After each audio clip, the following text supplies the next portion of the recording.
নবীর আদেশ শুনলেন, সাহাবা চলে গেলেন। সন্তানকে নিয়ে আস্তে আস্তে ভাবতে লাগলেন, আচ্ছা নবীজি এই কথাটা কেন বললেন?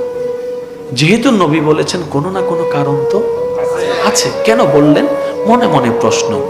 এবার সেই সাহাবা সন্তানকে ঘরে রেখে আবার আসলেন নবীর দরবারে।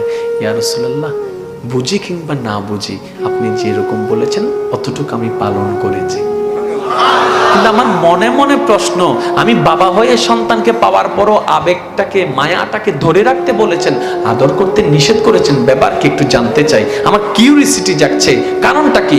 এবার আপনার আমার নবী কি বলছেন একটু শুনুন।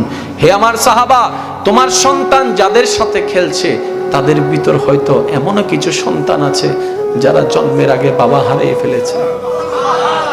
এমনও কিছু সন্তান আছে যারা জীবনে কোনোদিন বাবার চেহারা পর্যন্ত দেখে নাই। এমনও কিছু সন্তান আছে যারা কখনো বাবাকে বাবা বলে ডাকতে পারে না। তুমি যখন তোমার সন্তানকে পেয়ে আদর ভালোবাসা দিয়ে জড়াই ধরতা, ওই বাবা হারা সন্তানগুলোর বুক ফেটে যেত।